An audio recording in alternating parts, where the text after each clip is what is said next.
Hello friends, welcome to this video. In this video, I'm going to walk you through the features of Amazon Kinesis services.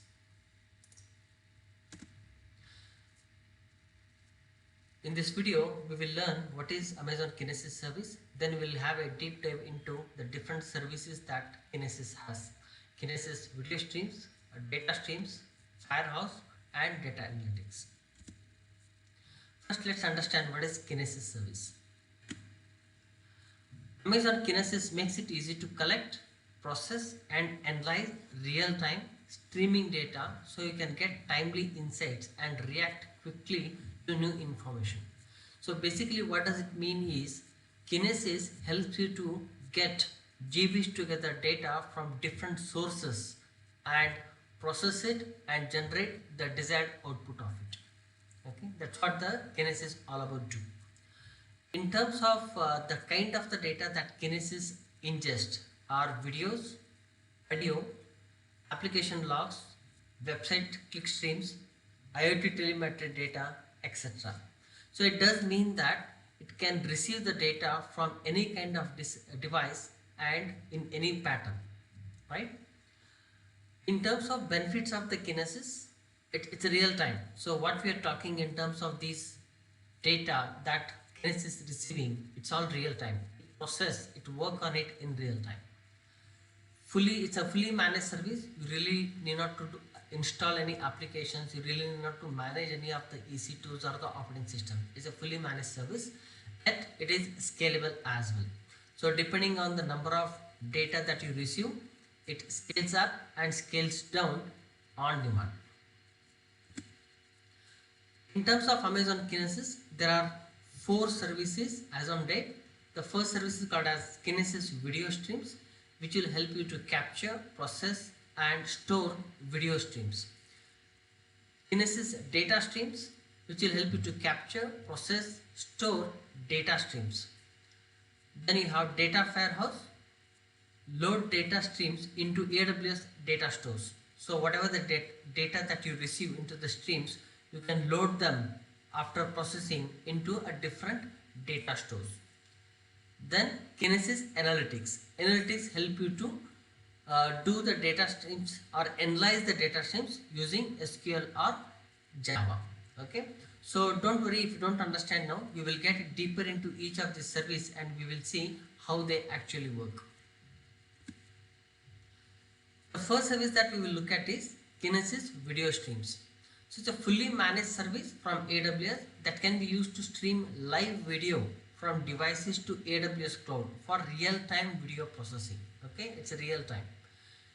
Some of its benefits are it streams video from millions of devices. So you may be having millions of CCTV cameras and you really want to push all the videos to AWS and process and see is there anything happening and you want to take certain action on that. You can do that using this particular service.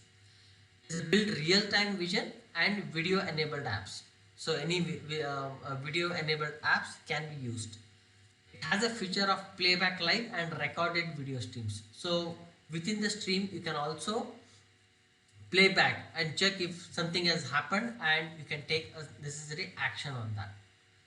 So it's a two-way real-time media streaming. So you can receive the data from your devices. You can process it. At the same time, you can stream on your output as well. For example, I would like to display it on my website on real time. You can do that as well. So it's a two-way real-time media streaming.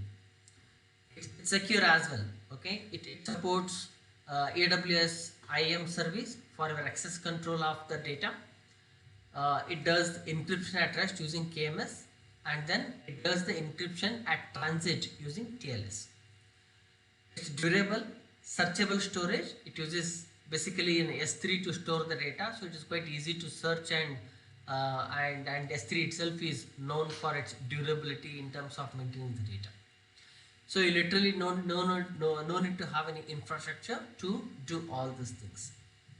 There are a lot of use cases about Kinesis video streams. So it can be used for smart homes. For example, action based on certain movement in the video. So you have certain CCTV cameras installed in a home and during the night time, during the odd time, when you see certain movements, you really want to take an immediate action of alerting someone when you are out of home or out of city, right?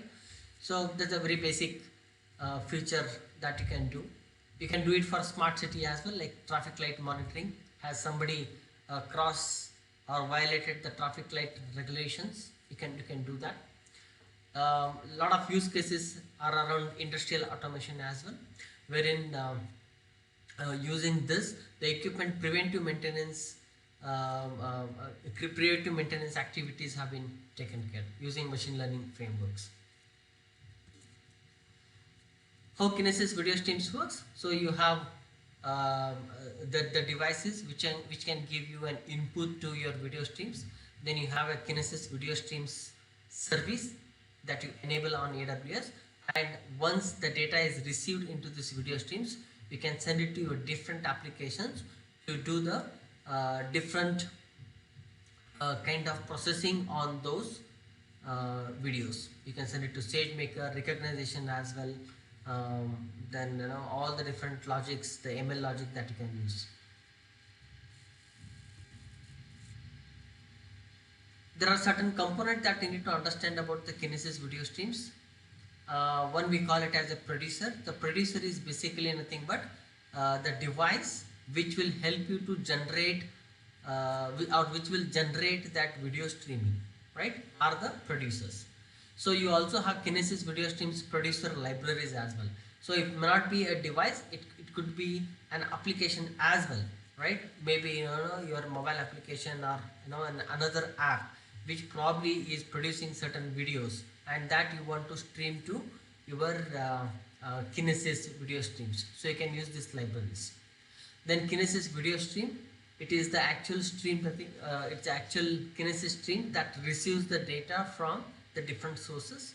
Then you have consumers. Consumers are nothing but from Kinesis video stream, after processing, where the output should go are nothing but the consumers. And then you have Kinesis video stream parser libraries as well to do certain amount of parsing. Similar to the video streams, you have data streams. So video streams receive the data in terms of videos.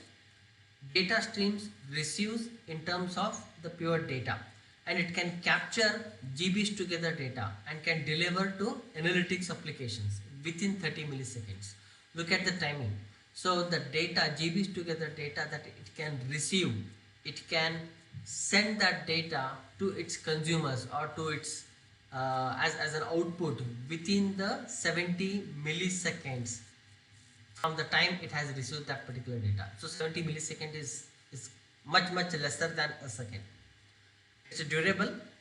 The one advantage of this is, in the data streams, you can save the data up to 7 days. I mean, within the data streams, within the Kinesis data streams, you can save the data up till 7 days. By default, you save the data for by default the data is saved for 24 hours, which can be increased till 7 days.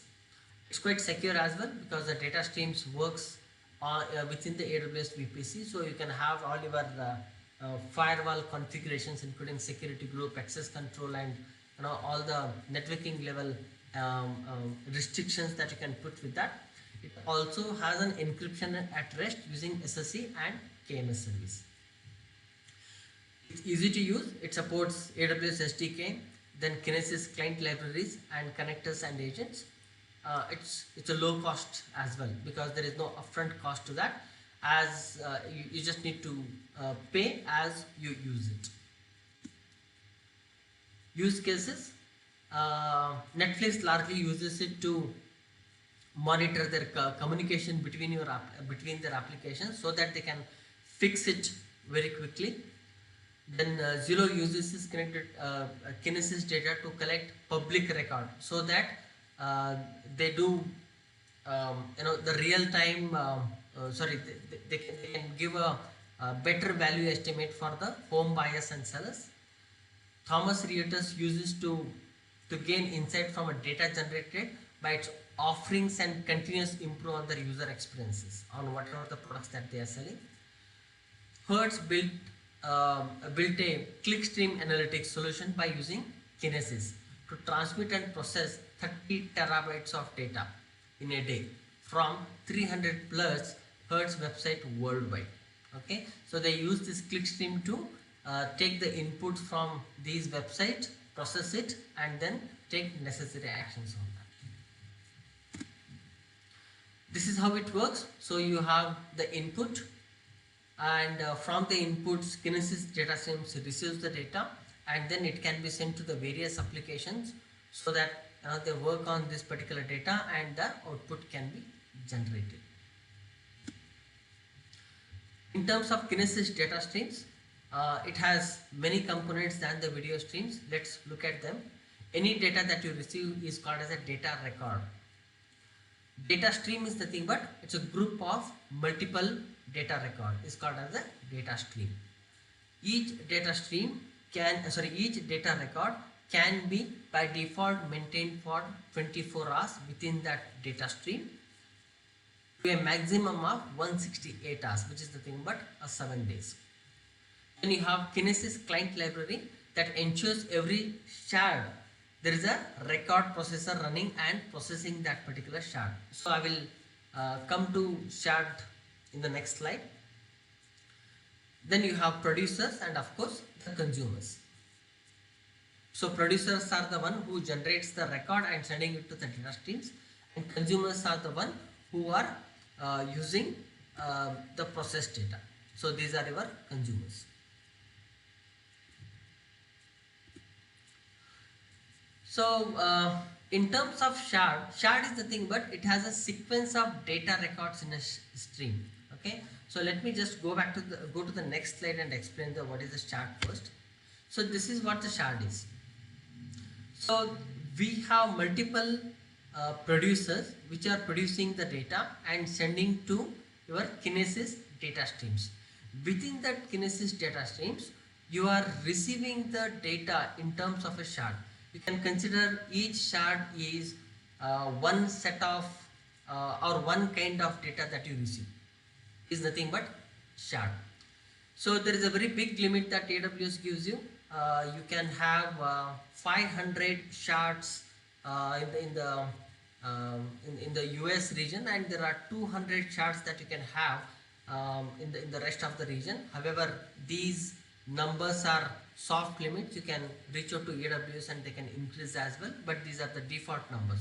So you have n number of shards that you can generate based on your requirement.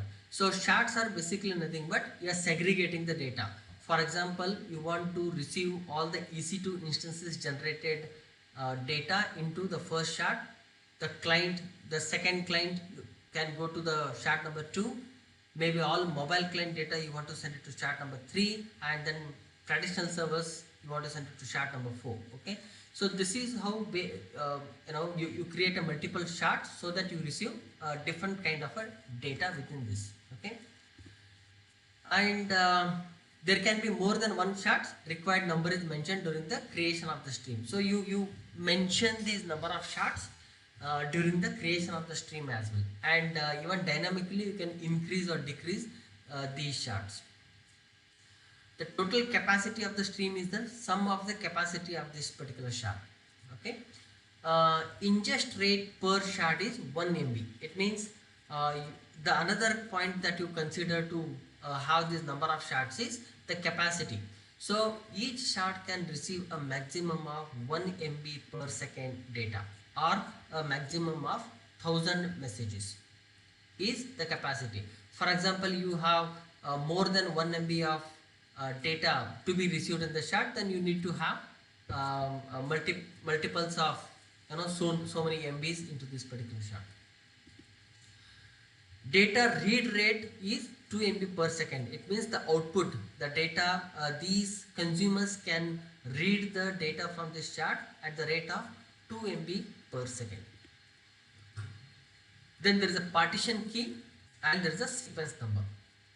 Partition key will help you to group the data according to the shard. For example, I can write the partition key saying that all these messages which are coming from EC2 should, as I can give the partition number as 1, and all these data which has a partition number 1 will go to this particular shard. So I can reference all the data coming from the client as partition number 2 and which will go to shard number 2. That's how you when you want to group or segregate your data between the shards, you use partition keys, and the sequence number is a unique number per partition key within that particular shard. So sequence number is from EC2, the shard number is 1 or the partition key is 1. Within that you want to have the first message, the sequence number 1 is the first message, sequence number 2 is the second message. That's how you usually number it and send it to the shard when generating the messages. Yeah. And the third service that we are looking at is Amazon Kinesis Firehouse. Firehouse is also a data stream, but it is much easier than that of your data streams. So some of the benefits that Kinesis Firehouse has is it's easy to use, integrations, of course it has an built-in integration with S3, Redshift and Elasticsearch services, and now they added Splunk as well. Then it's a near real time, and of course it doesn't have no infrastructure because it's a managed service. So it does almost everything. It's the same like what Kinesis data streams has as a service. However, there are some major differences between Kinesis data streams and Firehouse. The first difference between Firehouse and data stream is that in the case of data streams, your consumer can be anything. Like it could be some applications as well, your own application as well. It could be a DynamoDB as well. It could be an EMR. It could be anything that you can think of. Okay, or it could be a custom as well. Okay, so there is no restrictions as such in terms of the output, the consumers of the Kinesis data streams. But in the case of Firehouse, it can be integrated, or the streaming data can be loaded only to 3 services from AWS. That's Amazon S3, it's a Redshift, and it's a Elasticsearch. Only these 3 services from AWS are supported as an output or a consumer of the Firehouse. And there is a Splunk, which is a non-AWS service called as Splunk, which is from another company. So the Splunk can also be added as one of the consumer from Kinesis Files. So this is one of the major difference. Okay, so Firehouse is actually used for the purposes of capturing, transforming the data, and then loading into the streams of S3, Redshift and Elasticsearch. Okay.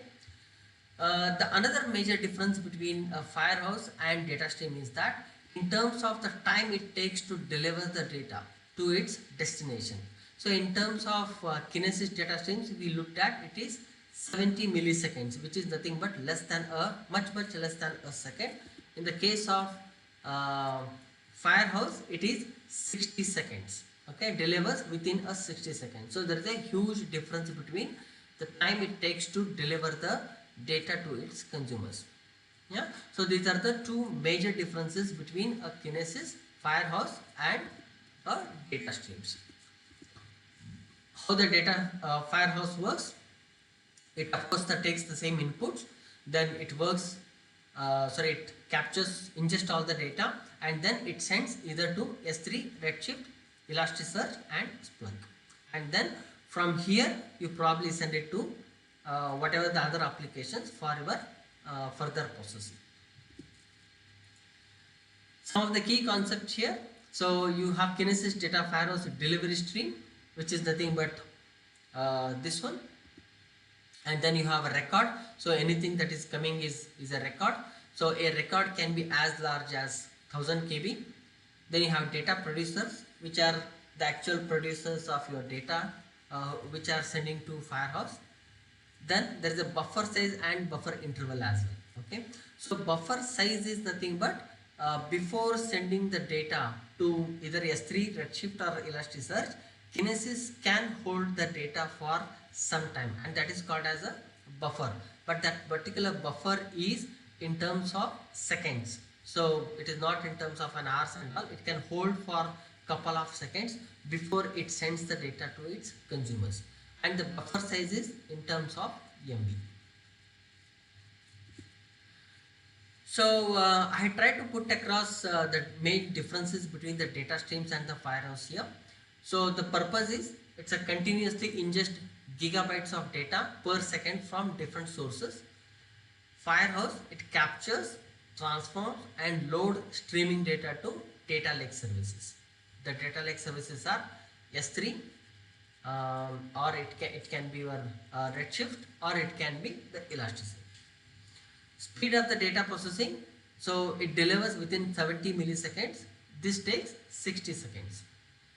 Administration, so Kinesis, we usually call it as partially managed service. The reason is the creation of the shards or the configuration of the shards are manual here. AWS cannot take a decision by itself by creating more shards or reducing the shards, so that configuration is left with the users. So depending on their application, depending on how many data that they are receiving, they create so many shards manually or by an automated process.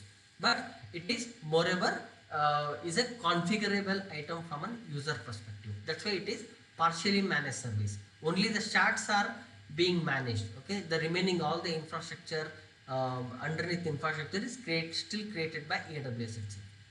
In terms of Firehouse, it's a fully managed service. You literally don't do anything. So it automatically provisions, manages and scales depending on the demand.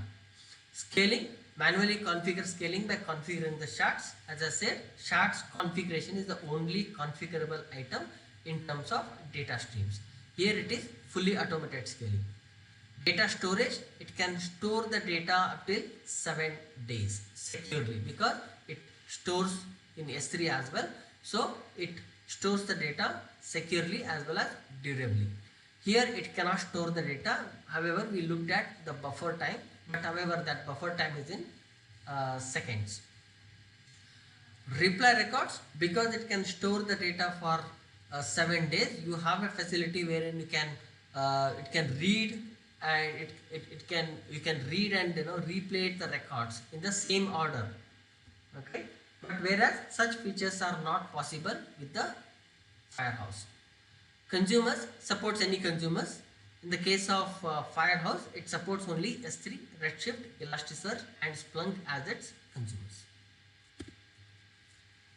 The another service from Kinesis is data analytics. So Kinesis data analytics is the easiest way to analyze streaming data, gain actionable insight and respond to your business and customer needs in real time.